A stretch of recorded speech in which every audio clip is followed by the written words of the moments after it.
let's start with a little background. You currently hold the elected position of clerk of the district court for Douglas County in Omaha. Previously, you served as a member of the Metropolitan Community College Board and then served statewide elected office in Nebraska Public Service Commission. You've got a long track record of helping Democrats get elected, including John Ewing's historic campaign earlier this year. Crystal, my first question is, why do you want to serve in Congress? I'm very concerned about what I see happening there, which is a whole lot of nothing. I have been a long observer of politics, and I noticed very quickly after the second Trump administration began that it was very clear that Congress was not going to do anything to check this president. I feel that our democracy is in danger in a way that I've never seen in 2 decades of public service. I also have been working very diligently here over the last decade to help us obtain that blue dot and get turnout where it needed to be so that we could flip the seat. All the pieces kind of came together, and I decided that now was the time to get into the race. How do you assess the race at this early stage? Look, I've been doing these races a long time. I was the former county party chair. I've been winning my own races in this district for 20 years and helping other people do it for about 15 now. The reality of the situation is I am the only candidate in this race that has been on 87% of the voters' ballots repeatedly. My lifetime vote total,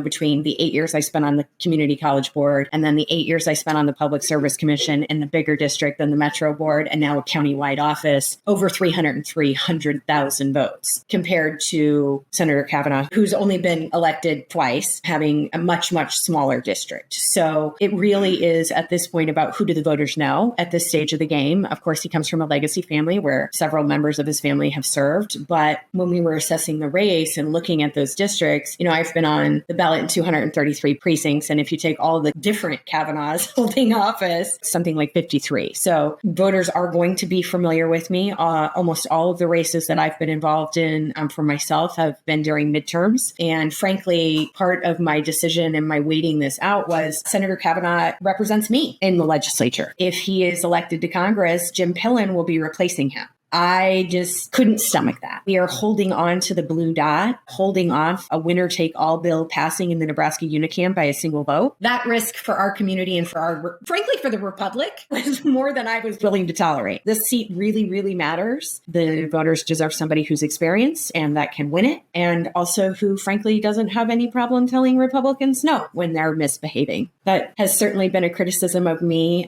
for many years, but I love being their favorite boogeyman. That's cool,